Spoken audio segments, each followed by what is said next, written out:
So today we have a great program with three excellent speakers. And we're going to talk about environment from the point of view of a university that is looking at planetary scale problems and solutions. All of those who are with us today are familiar with the list of challenges currently facing the planet: climate change, biodiversity, sustainability, etc.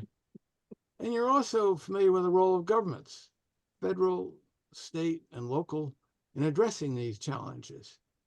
You may be less familiar with the role of universities. As it turns out, universities are ideally equipped to cross boundaries of discipline and organization to address the largest scale problems facing the planet. They do research, they try out solutions, and they advance those solutions, the new actions at a larger scale. And today we're going to talk about one example of what is happening at a university. We're fortunate that two of our speakers today are EPA alumni, and the third is well regarded in EPA Region 1 as a former state environmental commissioner. Today, these three are popular professors and leaders of the recently formed Yale University Planetary Solutions Initiative, which brings together experts in science, engineering, public policy, business, law, humanities, the arts, medicine, public health, and so forth.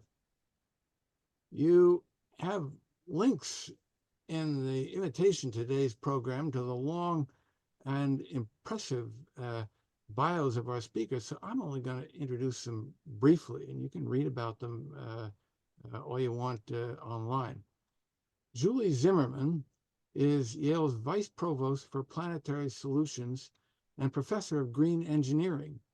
She teaches in several schools in the university. She is also the editor-in-chief of Environmental Science and Technology, a highly cited journal. More importantly, though, she began her career at EPA in the Office of Research and Development. Paul Anastas is professor of chemistry for the environment at Yale. He is best known for his pioneering work on green chemistry.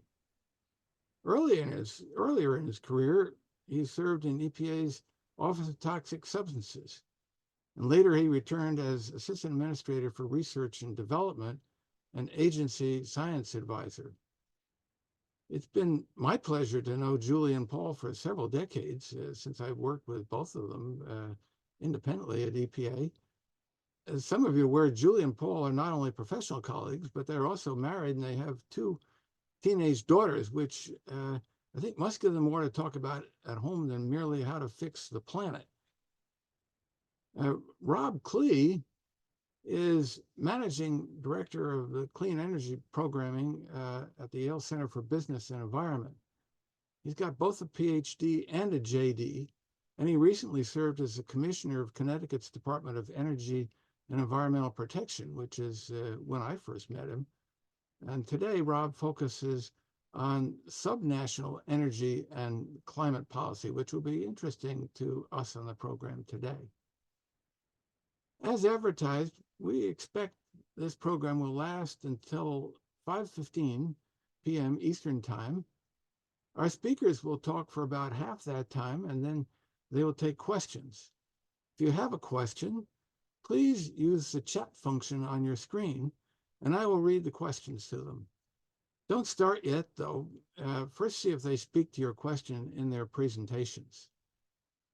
When we get to the 5:15 mark, we will end the formal Q&A. And those who want to stick around will have the opportunity to talk informally in small groups, just as you might if you were meeting in person. And we'll explain all this when we get to that point.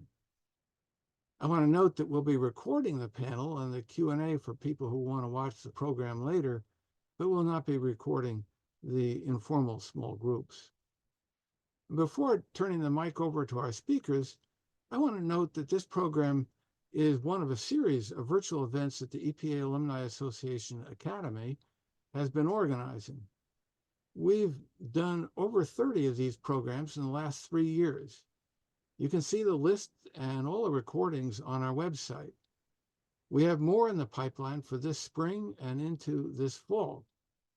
When we get to 5:15, you'll have a chance to suggest additional ideas for future programs. Or you can put your ideas in the chat, or you can go to contact us on our website and send us a note. Finally, I want to thank the association's executive director and deputy executive director, Chuck Elkins and Beth Craig, for all their help in getting us all here together today. And so with that, I'd like to turn it over to Julie Zimmerman. Thank you for joining us. Thanks for having me, Derry. This is really exciting. I'm very happy to be back with the EPA family and tell you about what we've been up to since I left ORD. I will say I started the P3 Award, which is a sustainable design competition for university students when I worked there, and it has lasted through all of these many administrations and just had its 20th anniversary this year. Well done. Yeah. All right, so I am going to run a PowerPoint deck to talk through a little bit of framing and then what we're doing at Yale. So let me get that going. Okay, and great that you introduced us. So all three of us, Rob and Paul and I, are all at Yale University and doing lots of different work in different spaces, but under this umbrella of Yale Planetary Solutions. Interestingly, Yale called this initiative Planetary Solutions rather than Climate and Sustainability or Environment because there was a sense of urgency and a consensus on campus that it was time to start focus on solutions. This is how we break up most of the time and energy and resources when we think about environmental issues, is really understanding the problem, and we spend very little on the solutions aspect of this. And I think there's always this question of, do we know enough to move forward? And I think there's enough urgency now and certainty to act. Just to orient us a little bit, this is the way that Paul and I like to introduce our class and get students used to thinking about the questions. So we talk about absurdities in the past, things that were socially acceptable. And we look back now in our current knowledge and state of understanding and think, that is absurd. How did that happen? So you could look at examples of doctors telling you it was good to go smoke, that this was beneficial to your health. It's absurd to look back and think that was a socially accepted norm or standard. You could go really far back and talk about bloodletting to cure disease, or even that the earth was flat. Of course, there are some people still running around that think this.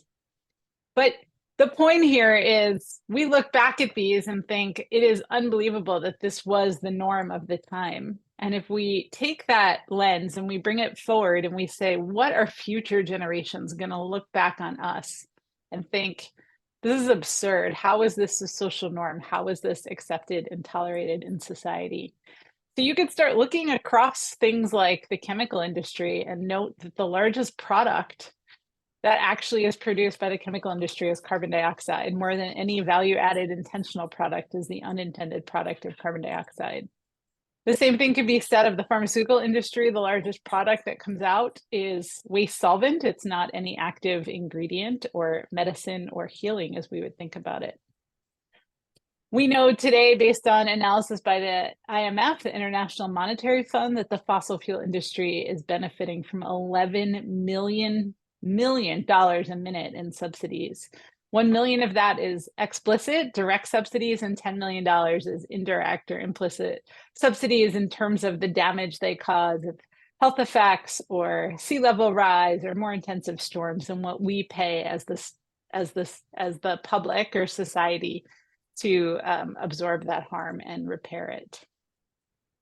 You could look and say, it is absurd that in the United States today, we flush as much pure drinking water down the toilet per day as would meet the demands of potable water for all of the continent of Africa.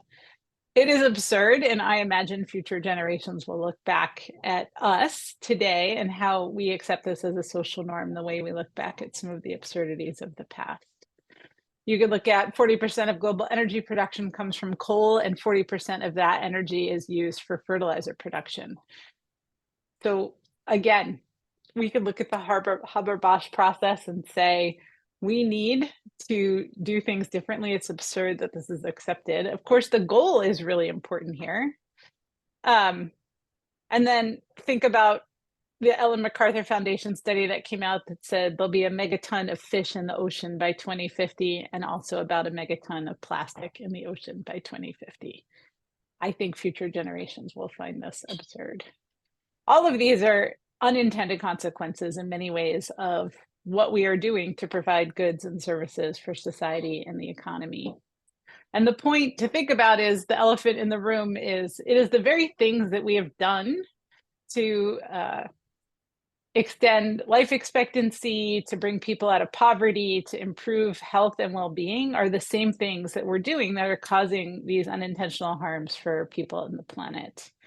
And as an engineer and trained, we are often told there's a problem and you come up with this great idea and you have a solution. It's a quite linear process.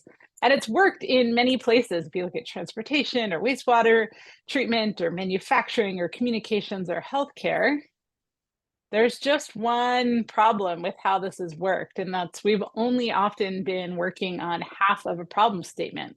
So we might have said, can you produce safe drinking water? But we forgot to say, can you do that without using and generating toxic substances? Or we need to generate energy, but oh, can we do that without altering the Earth's atmosphere?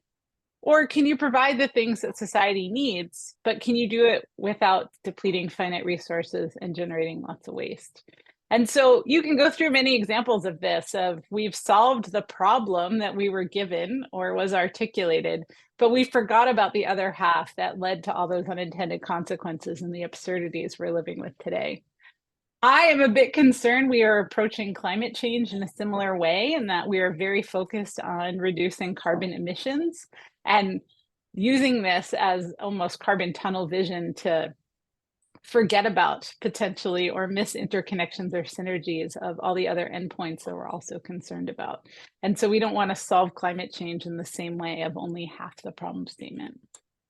So if we could step back and have a more general problem and solution, and that whatever we're doing, providing energy, cleaning drinking water, growing food, that we do this in a way that meets societal needs, but we also do it in a way that's conducive to life today and into the future. So how do we get the problem statement right? It's the same way we get the solutions right. And that's through this idea of systems thinking. So we want to make sure that we couple the way we usually have approached problem solving, which is with reductionist thinking, quite linear, that half a problem statement, with understanding the full system in which we're in.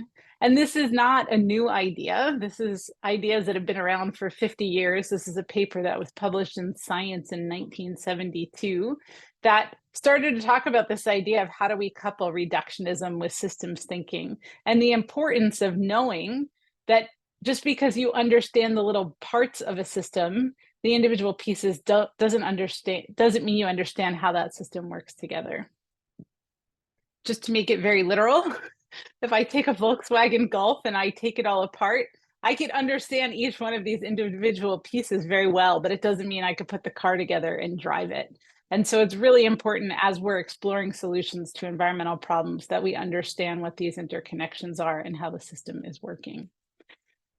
We also need to think about innovation and sustainability. So as we come up with new things that we're within a sustainability context, that we have that full problem statement. And then the last part is to really think about how we go from discovery to truly reaching scale. And this is a really interesting role for the university in terms of generating new knowledge, but also bringing it to a point that it is viable to exist and benefit outside the university in the real world. So to just talk about Yale for a minute, and then I'll hand it over to my colleagues to get really deep on what they're doing. Just to orient you, Yale University is made up of a multitude of different colleges within the university. So we have an undergrad and a graduate program, and then we have 13 professional schools. So all the arts, divinity, we have an environment school in particular. It is the oldest one in the country. And then global affairs, law, management. So all of the aspects that you think about in the health schools, medicine, nursing, and public health. And so when we talk about planetary solutions, despite having an environment school, it was very clear to us that there was work happening in all of these other schools that also were contributing to planetary solutions, and the need to create a new role, which is the role I have now, that sits at the provost's office to really pull all of the university together to solve the challenges that we're facing. The other thing to remember is a university might look really pretty as an org chart, but it really is a small city. And so we are operating a campus, we are operating buildings, we have power systems, we're buying, we run a transportation system, we have a hospital, we run many commercial kitchens, we run hotels in terms of dormitories. And so not only are we thinking about the research that we're doing and the knowledge we're creating, but how do we practice that and apply that in our own institution and organization and the decisions we're making? So if we know understanding planetary problems is not enough, we need to know what we're working on, but we really want to think about how do we catalyze all that Yale is, any university is, your faculty, your students, your staff, but it's our collections, it's our resources, it's our buildings, it's our libraries, it's our partnerships and communities, and then all that we do as a university, from teaching and research to buying, to building and operating our campus, to leading and convening in terms of the conversations that we're having. And we want to draw on all of the university in pursuit of the Planetary Solutions Project. It's big and we can't do everything. And Yale has some really deep areas that we're quite expert in, and we feel like we have unique contributions to make. And so we think about planetary solutions and all of the work that's going on, and then we use 3 focal points or 3 lenses to really organize ourselves. One is around climate change, mitigating and adapting. The second is biodiversity and ecosystems, both protecting what we have and restoring what we've lost. And then, of course, the intersections with communities and society. So thinking about how do you ensure thriving and prospering people as you go about addressing climate change and biodiversity. This brings in health and justice, the humanities, the arts. Most universities, like Yale, are organized this way. We have education, we have a research mission, there's a separate group that thinks about operations and facilities on campus, and there's a role to play in external engagement. The problem with this organization, just like the way EPA is organized, is that the problems don't sit in these silos and neither do the solutions. So one of the challenges for us as Planetary Solutions grows at Yale is to find these intersections and think about how we connect what's happening in the classroom to what's happening on campus, or how we use our research to convene conversations. I'm just going to give you a few quick examples of how this is coming into practice on our campus. So in the upper left-hand corner is Yale's net zero goals. So the university by 2035 will be carbon free. As you'll see, there's a big chunk of light gray in the middle there that is a series of carbon offsets. And so we won't reach true net zero until 2050. To achieve that goal, we're going to build a whole lot of renewable energy on campus, particularly through geothermal systems. And there's a lot of research to go on in terms of how to operate those at the scale that we're talking about for heating and cooling buildings on campus. And we'll do a lot of work, as you'll see on the top in the blue, to kind of bend our energy demand curve down so that we can meet our supply of renewable energy to meet our energy demands. That carbon offsets piece is actually a really tricky piece. I'm sure you all have lots of opinions on this. There's lots of research to go on what are durable carbon offsets or carbon credits. How does Yale play in the market? How valid is that market? And so it is a really interesting place to bring knowledge and research from the faculty side into the university operations and decision making. Another place that the faculty have gotten very heavily engaged is thinking about how Yale invests its endowment aligned with our principles of fossil fuels. And so this report came out articulating a series of principles that are guiding how Yale is investing that endowment to avoid serious social injury, is the term that was used throughout this report, but there were individual companies named based on these principles that Yale will no longer invest in around fossil fuels. The last two pieces I wanted to highlight are we have an incredible economist at the university, a Nobel Prize winner named Bill Nordhaus, who was the first one to really lead on this idea of the social cost of carbon. What is the economic harm you're doing for every ton of CO2 you put in the atmosphere? And Yale actually has an internal carbon charge. So we charge ourselves. Every individual department, unit, school on campus with their energy bill gets a separate bill for the amount of CO2 they're responsible for putting into the atmosphere. And that money is collected and then used to do energy efficiency projects. So that blue line on the top chart to bring that down.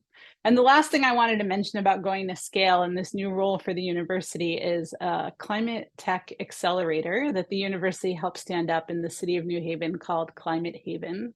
And this is a place for startup companies that are coming out of the university to have a place to go to land in the city of New Haven. They get to stay close to the university, access resources. Often the faculty member is still working closely with those students to get the company stood up and really move that knowledge out of the lab or out of the research phase and into practice. And so there was this great partnership between the city of New Haven and the university to start this accelerator. So it just gives you a bit of a flavor, and then Paul and Rob will talk a lot more about how we do this. So we like to think about these planetary solutions from the city of New Haven to the state, to the region, to the world, and working across all of those scales. And because Yale can do this, we think it's really our moral obligation to deliver on that promise and potential, and that's the work the university is doing now. So I'm going to stop there and I'll hand it over to Rob, and he can give you some more specifics about what's happening under this big umbrella.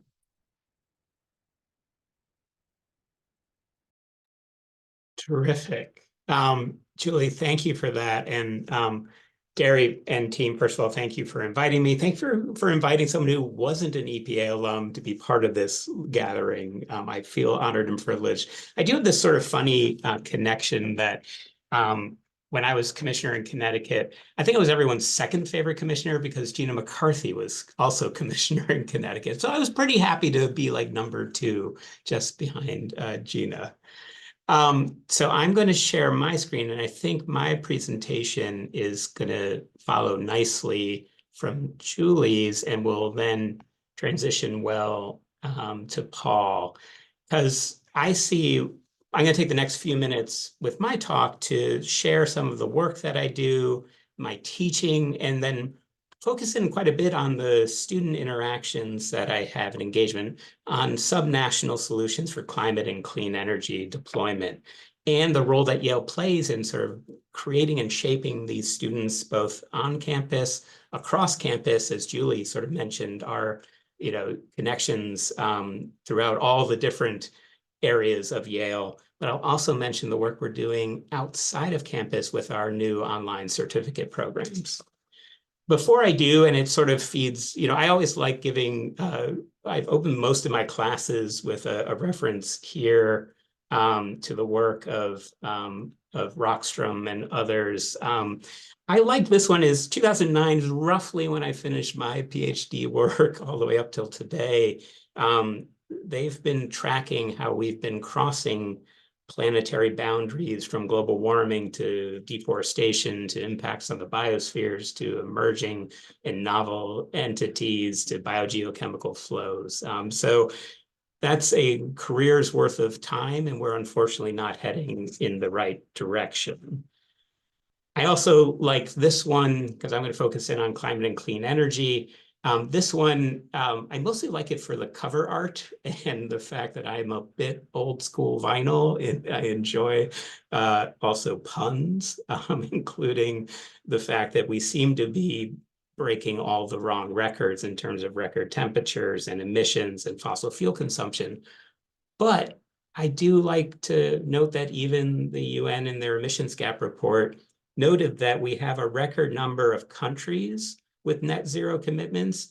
And as Julie alluded to, we also have record numbers of cities, over 1,000, of regions, close to 100, businesses, over 5,000, invest in sort of financial institutions, close to 500, who also have net zero commitments as well. And that's where I like to play around within those subnational actors.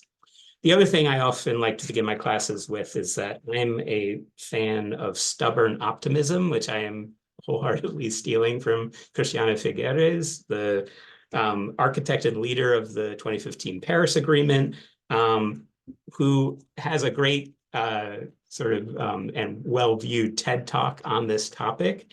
And I'll paraphrase a bit here, but optimism is not a sunny day attitude, she says.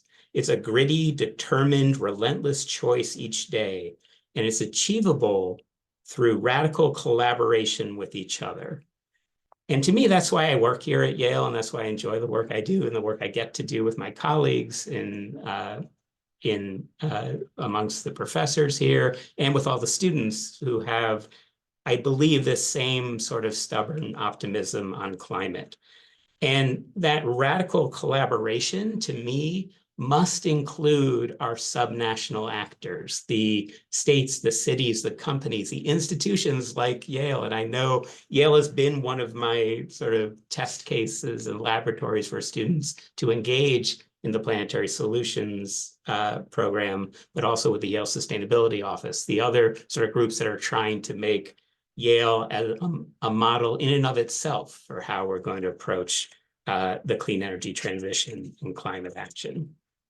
So one of my main roles is teaching. One of my two large sort of introductory lecture courses at the Yale School of the Environment is my Climate Policy and Perspectives class, where students and I explore the fundamental building blocks, or at least one of the things we explore, to 100% clean electric system. And here I'll borrow from someone at a different institution, which I'm allowed to say because I'm actually an alumni. This is Princeton. This is Jesse Jenkins, who is there at the Enberg Center. He's sort of distilled the 5 main technological steps that we need to lead us to a 100% clean electric system. And they're the basics. They are deploy wind, solar, and batteries, and flexible or demand flexibility. 2, use those clean resources and other policy means to basically shut down coal power as fast as you can, because coal is the worst of the worst.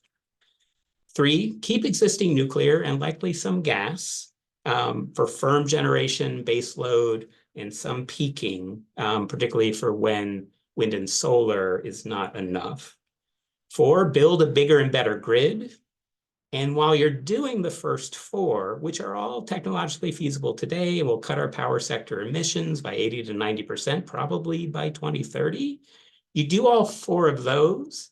And at the same time you're doing those, innovate and spend the next decade finding the new things that'll get us that last 10 to 20% that is there. And that's going to be my eventual handoff to Paul, who will talk about that sort of innovation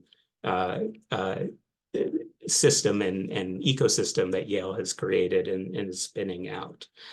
Where this becomes important to me, and yes, the Inflation Reduction Act and federal tax credits are hugely important, and finally the federal government getting into this space, I'm particularly interested and frankly concerned about our policy frameworks and environmental advocacy systems and community of whether we're going to actually be able to build all this stuff, whether we can move from an environmental movement of no, stopping things, into an environmental movement of yes, and building the new stuff that we need for the clean energy transition. And that's some of the things we explore in my climate policy and perspectives class.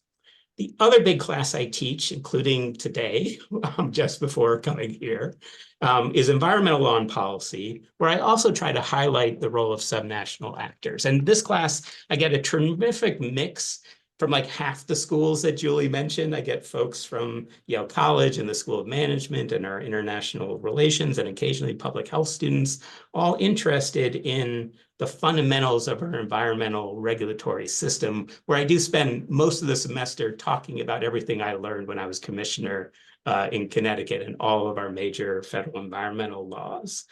For some students, not the law students, but for some, this is their first time reading a case. And actually, I spend a first class like teaching people how to read a case.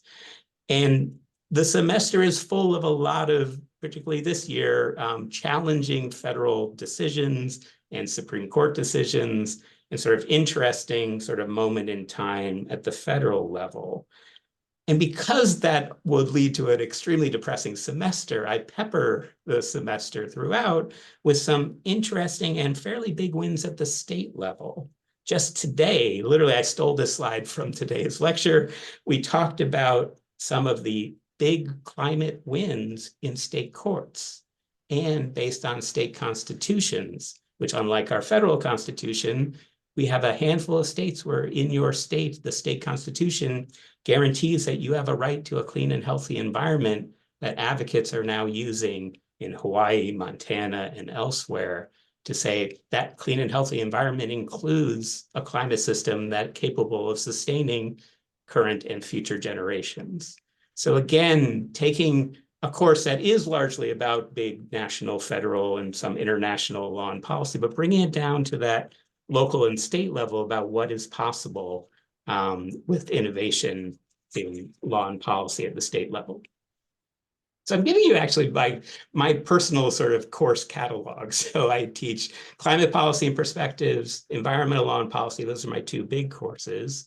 The other course that I teach, and this one is one of my favorites, is a capstone, my climate solutions capstone.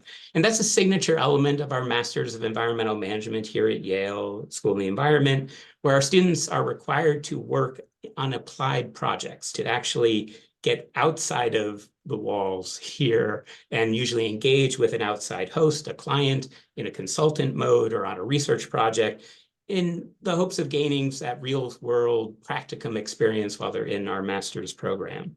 Mine is focused on subnational actors and climate action. And this slide is intended to give you a sense of the types of hosts that my student teams, broken into teams of 2 to 4, work with over the course of the semester. And this is just this semester's hosts. By way of example, you can see that, and I always love doing this because I feel, no offense to our EPA folks, I always have the utility regulator as one of my project hosts because utility commissions, I think, are the overlooked sort of regulatory agency that needs more love and attention. So I always try to give them some love and attention. And I had a student team working with our Connecticut Utility Commission on our renewable portfolio standards. I also had a team working with Jebsen and Jessen, a family-owned global conglomerate that had our students kicking the tires and doing an additional audit of one of their carbon offset projects in Indonesia. So again, carbon offsets as a theme that has emerged already between our talks. I had teams working with Nova Clean Energy, a grid-scale solar developer looking to expand their portfolio into the southeastern US. So our students were part of that strategic deployment decision of an actual greenfield, grid-scale clean energy developer. I had a team working with our Connecticut Green Bank and a local senior housing development about efficiency upgrades and clean energy deployment in multifamily affordable senior housing, where the savings from clean energy were going to be reinvested in food security insecurity issues that their residents are facing. And last, a team working with a consultant in Africa on clean cooking stoves and clean fuels in Zambia. So even within that one group, you can get a sense of the multiple scales at which you can have meaningful, interesting, impactful climate action. So if those are my main courses, the summer I get to work with a tremendous group of 8 master's students and undergrads in what and Julia, I don't know if I actually got permission for this, but we call this the Planetary Solutions in Clean Energy. I don't think you trademarked that it was like yours only, but so this is a summer internship and research program for students who are committed to advancing energy equity and pursuing a career in the clean energy field. And again, here we have project hosts that include the Coalition for Green Capital, one of our green banks in the US, the Clean Energy States Alliance, Philadelphia Green Capital. So again, largely working with subnational actors. I want to share just briefly. So the picture on the left is I do run a field trip. This is something I learned from Tom Gradle, one of my advisors and mentors, that you got to get everyone out in the field and actually see stuff. So we do a combo of a clean energy field trip, and I take them to a park because I used to be the commissioner of parks as well in Connecticut. And so I know all the nice places in Connecticut for a hike. But the picture on the right is of Grace Thibel, who's an environmental studies and African-American studies junior at Yale College, studying the intersection between racial equity and environmental justice. She's also a power forward on the varsity women's basketball team. So you can't tell from either picture, but she towers over everyone else in our cohort. She was a summer intern this past summer for the Honnold Foundation, working on their community-based microgrid in Puerto Rico, which has integrated solar and storage in a rural part of central Puerto Rico that has been hard hit by the severe storms that have disrupted Puerto Rico's grid. This is an interesting partnership between the businesses of that community, which are connected to the microgrid and have agreed to, based on their investment in the microgrid, to be resources to the broader community. When the power goes down, the community comes to them to store medicine in the refrigerator or the pizza parlor, which has power, and to charge their phones, and to have access to sort of comfort during periods of prolonged outages. And so Grace, as part of our, she's now going to be a senior, but I believe this summer she's actually going to go work for a clean energy developer. My last bit, so I've covered what I teach during the academic year, the work I do in the summer. I want to give just a hint of the work that we're doing at Yale on reaching outside the walls of Yale and getting through online certificate programs, finding ways to bring the world-class research and information from our amazing faculty to working professionals in their jobs with the clear and upfront sort of goal of having folks learn something with our online program on a Monday that they can apply on Tuesday. And we've actually had tremendous examples in the Financing and Deploying Clean Energy program of how folks, which is, again, this is working professionals from across a whole host of different sectors, in energy, in finance, in consulting, in the nonprofit sector, and in the government sphere, all who want to learn together in a cohort online. We want, through this program, to have policymakers understand finance and have financiers who can evaluate clean energy technologies and political risks. We want engineers to advocate for the right policies, and a nonprofit sector that can advocate generally for the acceleration of clean energy deployment. This network, as you can see here, is both a network for one another in our online program, but they're also a tremendous resource. And I've had multiple examples of my students in the master's program doing an independent study project with one of my online certificate program workers or students, and having an online certificate host one of our summer interns. So those interconnections between these learners across our traditional programs on campus with our new and emerging world of online certificate program has been one of the things I've been really super excited about. I put down for the Yale School of the Environment, these are two that are up and running, our Financing Deploying Clean Energy. We also have Environmental Leadership and Training Initiative on Tropical Forestry. And coming soon is a new Urban Climate Leadership online program and a Clean and Equitable Energy Development program. And I believe there are more in the pipeline that I've probably left off of this slide as well. So those are what I'm really excited about is this sort of move from the work we're doing on campus into getting outside of Yale.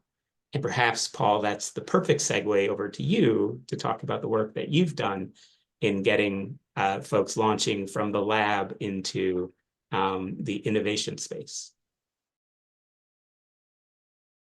Thank you so very much for that. I have made a terrible strategic mistake of following Rob and Julie in a presentation. My goodness.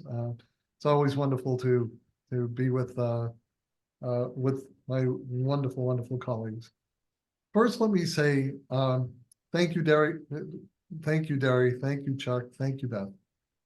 It is so good to be back among EPA brethren. I have to say, when I started working at EPA 35 years ago, when I was 12 years old, Chuck Elkins was my boss's boss's boss.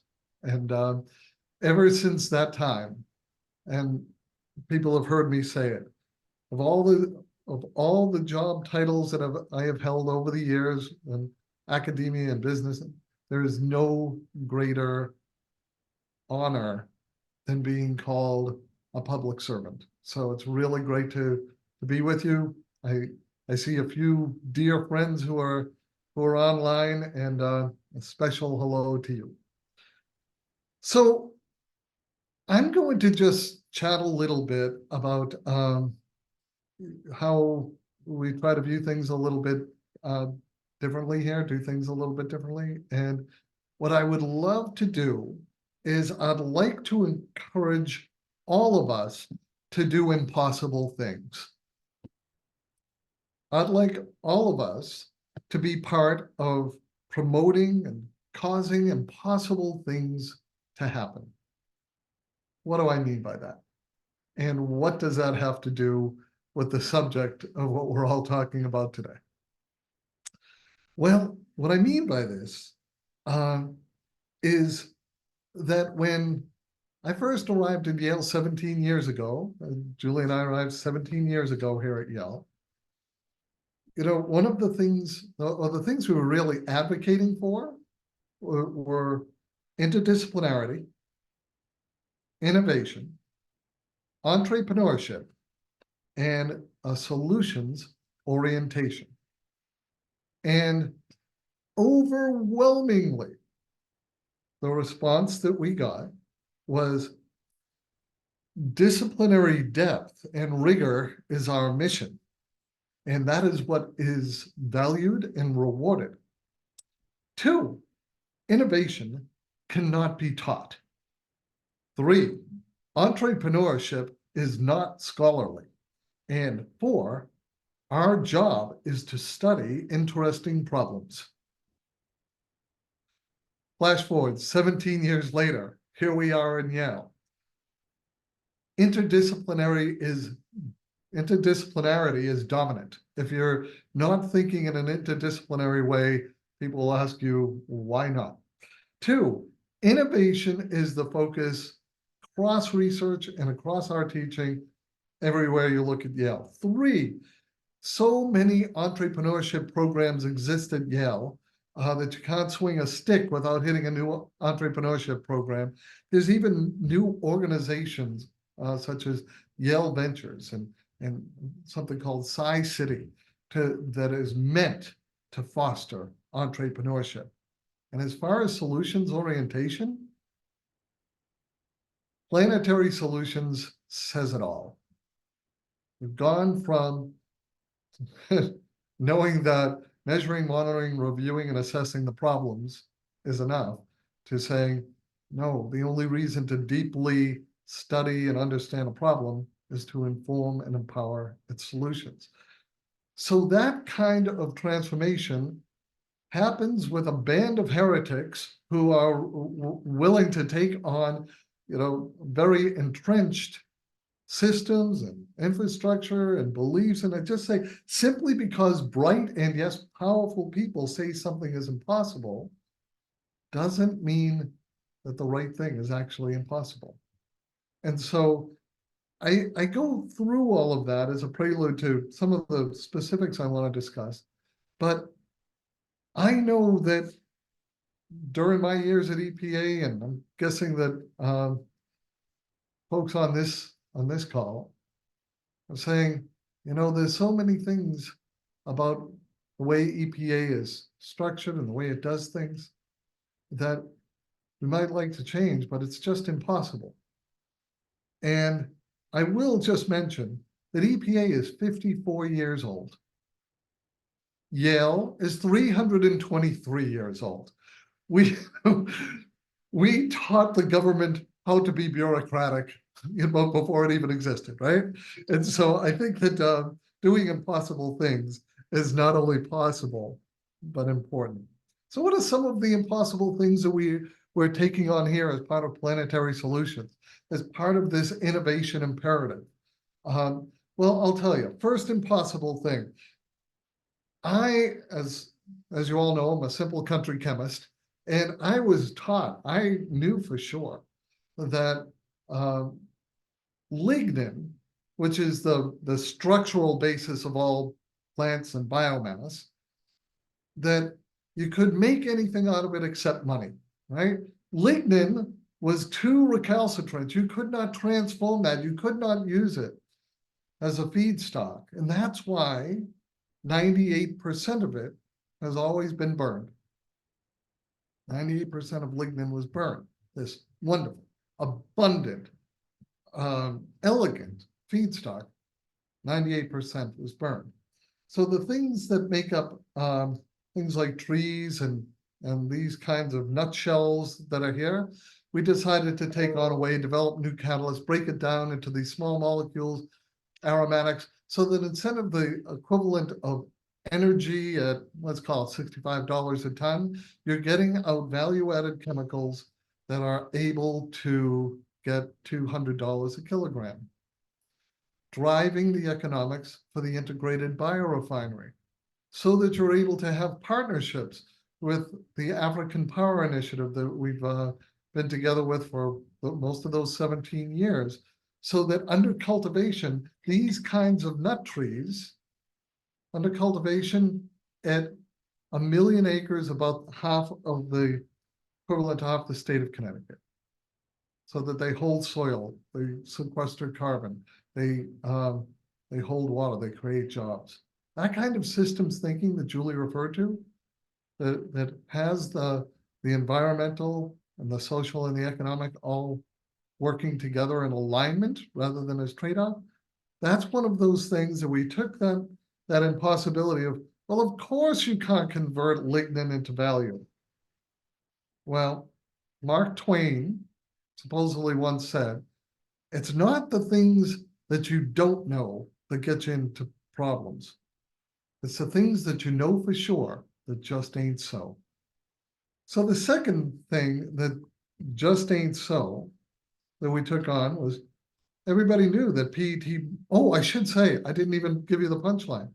That technology was spun out of Yale to become a company called P2 Solutions that makes flavors, fragrances, ingredients for personal care products, selling out to global companies across the world. So real world impact by taking on something that's impossible. Second one is, we all knew for sure that persistent plastics like PET bottles can't be broken down, takes too much temperature, pressure. Well, that was just fine until directed evolution of enzymes won the Nobel Prize. And all of a sudden you direct some enzymes in order to take on PET, polyethylene terephthalate, break it down. And now we're able to break it down cheaply at scale and turn it into terephthalic acid, virgin monomer, that you can spin it into all kinds of fibers. And oh yeah, a company half a mile away from here, Protein Evolution Incorporated, is doing exactly that. Taking on that impossible challenge of breaking down PET at scale biologically and spinning it into fibers. And for those who are into the fashion industry, you might want to talk to Stella McCartney's latest creation using fibers spun from PET plastic. Third and last example of turning the impossible. Now, when I was sitting in my chemistry class, I was told for sure that CO2 could never be a feedstock. It is too stable. It is a too low of an energy state. You can't transform CO2 into anything. Well, unless I'm lucky to be a part of a carbon capture machine that turns it into carbon sequestering aggregate for high performance concrete. Yeah, it's a higher performance, higher quality, and oh yeah, at the exact same time, you're sequestering huge volumes of CO2. Or you can convert CO2 into, I don't know, take renewable hydrogen from water splitting, combine it with the CO2, and you turn it into this product from the air company. This product is the world's first carbon negative vodka. And is it delicious? I'm not bragging, but sure is. So it would be very reasonable to say, hey, Paul, all the vodka in the world isn't going to cure climate change, not even going to scratch the surface. Nope, it was meant to capture people's attention so that when we pivoted to sustainable aviation fuels, partnered with the US Air Force and NASA to watch Air Force jets streak across the sky in carbon neutral CO2 based fuels, we're turning that impossibility into practical reality and scaling up as we speak. So take on the impossible. What impossible things should we be all thinking about, promoting, trying to advance? Oh, thinking about how we all want to work for EPA to align its work, align its structure, align its mission with creating the world that we want to have, right? Rather than just fighting against the things that we don't want. That means being an ally of innovation. Being an ally of innovation, just like Rob was talking about. So can we build with the scale and the urgency that's necessary these new sustainable products, processes, and systems? When I think about how we advance sustainable innovation in all things, and not just in technologies, but in policies and our new frameworks. So there's a book called the Sustainability Scorecard that talks about these new business models where you build in sustainable innovation. So it's not about how bad the problems are to the 13th decimal point. That's how we get to those solutions. When we start thinking about, can we, instead of thinking about how bad dichloromethane is and studying it for all of those years that we all pulled together studying it, can we instead go to things like this new approach of molecular design for first do no harm, and how we basically look at next generation chemicals so that they're going to give us all of the good things that we want, the performance, the function that we demand, without all of those adverse consequences. And just to prove that I am not here selling you books, I will tell you, as a gift, there is an ebook for sale for gift. The periodic table of sustainable and green chemistry. Go to the website greenchemistry.yale.edu. You can download the ebook for free.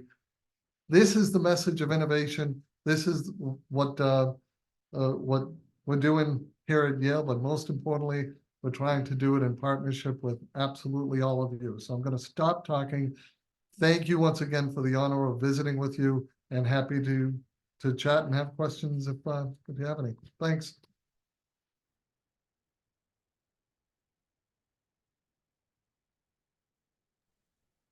Thank you very much, all three of you. This is really very exciting. I'm going to invite people to put questions in the chat. There's already one or two in there. And while you're doing that, I'm going to just start with one question that I think any of you, or maybe all of you, may want to address. And that is, together you have focused a lot on crossing boundaries, finding solutions, focusing on solutions, not just understanding the problems. And I'm wondering how this work that you're doing gives you a new perspective on what EPA and other federal, state, and local government agencies can and should be doing to address planetary problems. I'm thinking about all kinds of environmental problems, as well as just the research that goes on at these government agencies. But you're all familiar with this government environment. How does it look to you now? And from what you're doing, could you see, just as you've made some changes at the university, could you see how that might happen in the government realm? Any of you? Well, I'll just say a couple of words, but I have to tip my hat to Julie Zimmerman. A couple of years ago, on the 50th anniversary of the EPA, we were able to do a paper together that came out with a variety of recommendations. Saluting all of the successes that so many people on this call, the hard-won victories, but asking the question: is the structure, the programs, the way that we think about the frameworks for action of the past 50 years well suited for the types of actions that need to be taken in the next 50 years? Julie, I guess would conclude that the answer might be no, and there might be some changes that that could be recommended. So I don't know. I'll turn it over to you. Yeah, I just dropped the link for the paper in the chat. So thanks for that. And it's free to read. It's open access, so you can download it and grab it. I think, I mean, I like how Paul always talks about that EP doesn't have silos. They have cylinders of excellence that people are very proud of. And the agency has been moving to start to understand these interconnections, that having an Office of Land or Water or Air, and not thinking that pollution moves between those or that people are impacted by them. Right? It's not how the real world works. And that's where we're trying to solve these problems. So I think there are opportunities to think about structures and how the agency works, and that we know a lot about the problems now. And so it is really thinking about orienting the work towards not just understanding the problem, but really having durable, tangible solutions that can be offered. And I think the component of environmental justice has emerged, even very particularly in this administration, as a primary focus, that those solutions need to be proportionately shared, and maybe even disproportionately for people who have been disadvantaged historically. And so I think I see evolution already, and then we offer some very concrete and tangible places where moving from only a risk frame to, right, that's half the problem statement, the risk, to having a frame of risk and sustainability, and how that might change some of the work and the solutions we put forth. Okay, thank you. I want to ask a question that Steve Wheeler has posted for Rob Klee. You had a slide on the pathway to 100% clean energy, and you included keep existing nuclear and gas. Why is keeping gas part of a 100% clean energy economy? Steve, great question. And should have underlined the pathway to 100% clean energy. So in that transition phase, that would get you to about 80 to 90% of 100% clean electric grid by 2030. So within the next 2030, 2035, within the next 10 years, you can get a really clean electric grid, but not quite ready for prime time in terms of all the innovation we would need to have. Particularly long duration storage is about the missing sort of piece right now to have 100% clean grid. That's why step 5 is all the innovation we need to get you from that 80 to 90% clean grid to that last 10 to 20%. And that's, geothermal clean firm, that's modular nuclear, carbon capture and storage, it's biofuels, green hydrogen, all these sorts of things that are going to be necessary elements. But you're right to say that 2030 grid, 2035 grid won't be 100% clean yet, but it will hopefully be on the path there if you're investing at the same time in the innovation. I want to ask a follow-on, what can be thought of as a follow-on question from Walter Mugden. Should we be thinking about geoengineering, like injecting aerosols into the upper atmosphere? It seems risky, but It does seem risky, and I'm not sure there's a but on that one. Right, as a scientist, there's no control. We don't have a planet to practice on. And so doing these things at scale, particularly in the frame that I started with of unintended consequences and not knowing what those systems connections are and what the feedbacks are. And if we do one of these things at scale, truly what the feedback loops will be for the things we care most about, it makes me pretty nervous. And I would much prefer to see our resources, our attention, our innovation go into the kinds of policies and technologies that Paul and Rob were talking about than truly trying to change planetary scale geochemical cycles. Can I opine on this? Go ahead, Paul. So I want to be very, very measured and not too hyperbolic about it. To a first approximation, it strikes me as insanity to engage in geoengineering. The ultimate of hubris. Have we even come close to earning that kind of latitude when we've already done such a great job of screwing up the only planet that we have? You know, there's an old saying, the first rule of holes is when you find yourself in a hole, stop digging. When we start looking at what we're doing to the planet, we haven't even stopped digging yet. We are still doing the destruction. So how about we focus on stopping the damage, stopping the digging? You know, we all know that 2023 set a new record for emissions. So I'm going to say hard no on geoengineering. My opinion. Another question come in from Jerry Garl. Can any of the speakers talk about the pros and cons of carbon capture and storage? And this is something I happen to know that your university is doing a bunch of work on. Also, what should be the regulatory framework for managing high energy use systems like Bitcoin mining? Rob, do you want to talk about carbon capture and storage? Sure.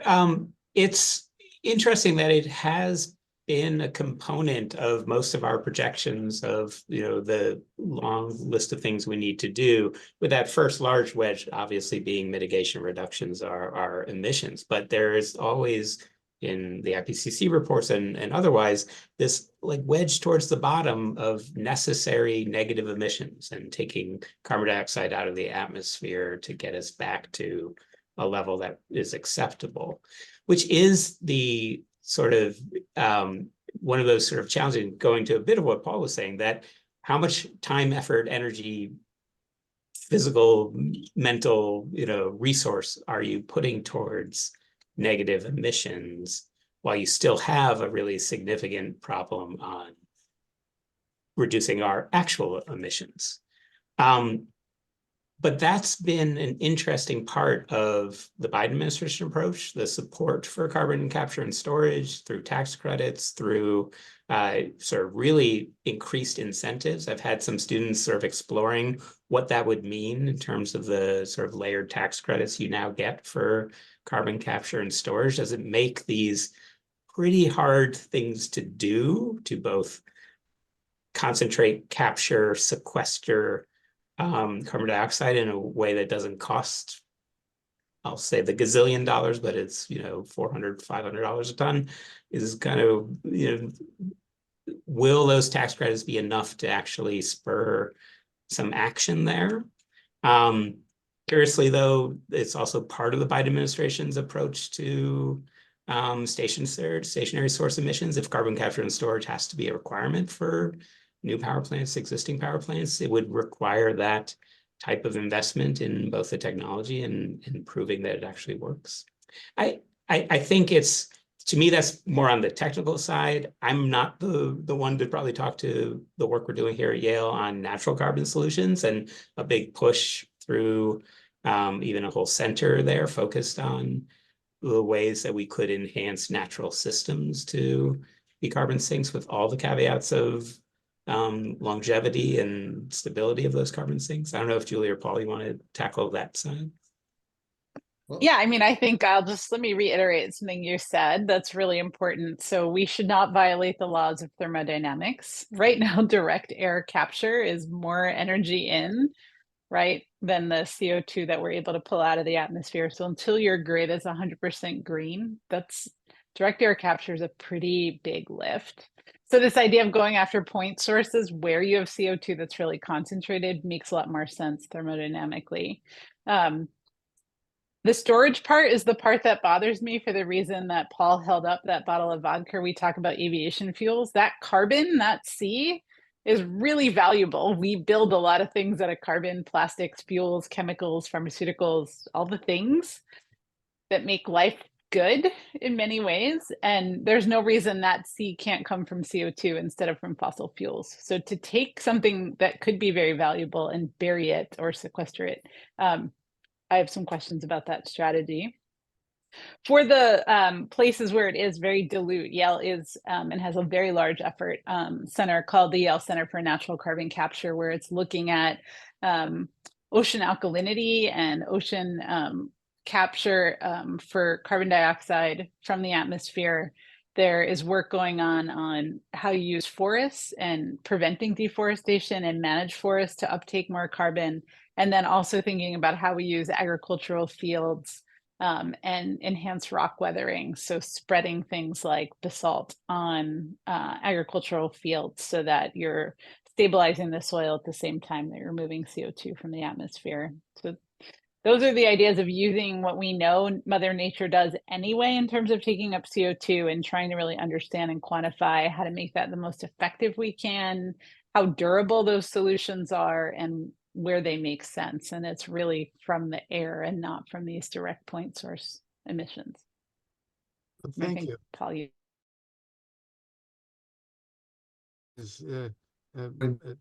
Asked, what strategies and approaches can be advanced to bring developing countries to climate change? A lot of the things you're talking about, yeah, they're really exciting and they're happening here. How do you approach the question of bringing the developing countries more into this here, into solutions? I'd be happy to start by talking about a very large United Nations project we have going on that is working with building the connections between the industrialized world and the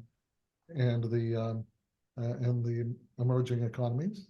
The African Power Initiative is just one example of how appropriate technologies that aren't limited to industrialized countries. I'm a big believer that simple elegance is far better than sophisticated complexity, which is what we often wind up doing, especially with some of the odd. Julie talked about absurdity.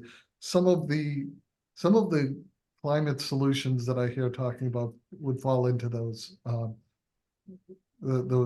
absurdity types of things. When we had a conversation with somebody who priced out a solar shield to reflect back 0.5% of the incoming solar energy at the bargain basement cost of $7 trillion. This I see as foolishness.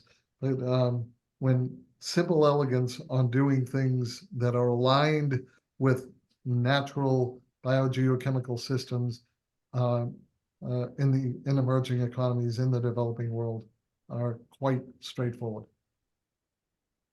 Oh, thank you. We're just about out of time, and I'm sorry that all the questions that have been posed are not going to.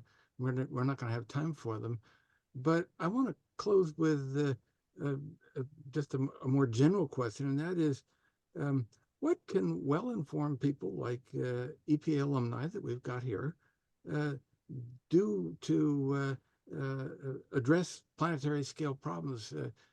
I don't know. Are there areas where you all would like input? Are there things that perhaps we should be thinking about as individuals who perhaps more than many people kind of get the ramifications here. But just in closing, would you like to say what you'd like to see coming from people like EPA alumni?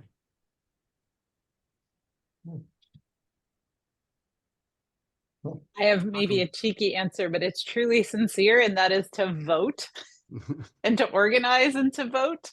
I think we all have lived through different administrations, and the work will continue. And as Rob talked about, at the subnational scale and at companies, but it's a lot easier when the federal policy is aligned. And in the absence of that, this work gets a lot harder. So it's a bit cheeky, but it is really honest.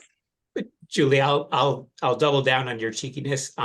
Talk about it. But this is actually supported by our Yale program on climate communication and Tony Lesterwitz, who is doing some really incredible things here at Yale about talking particularly about climate and the Six Americas survey and a whole bunch of things. But that role, particularly of EPA alum and folks who have sort of lived and breathed this sort of world, there are plenty of folks who don't live and breathe this every day, and your conversations with them are actually impactful and meaningful. And it's not talking to the dismissive or the folks that you'll never convince. It's actually talking to the big middle of folks who this isn't always top of mind. So having those conversations and seeing, and they've done sort of research on whether you're seeing it in the news or you're hearing it from a friend, when you're hearing it at the dinner table, you become a better climate activist and clean energy voter, et cetera, because you've had the conversation, the informal conversation. And this whole team of folks on this call would be excellent having those conversations at family gatherings, churches, social gatherings, elsewhere. Just keeping climate in the conversation has huge benefits. I'll just echo what Rob and Julie said. Become a storyteller. Be able to speak the language of the folks you're talking to. The age of the expert is dead. We said for 40 years, oh, if they only understood the science, or people only understood the science, then everything would be fine, and we held up data tables. How did that work out for us, right? Speak the language of the people you're talking to, be able to tell the story, let them know what's possible today, and that's going to be more compelling, more impactful than anything else, in my opinion. Well, thank you. I think that's a great note on which to end. It's 5:17 on my clock.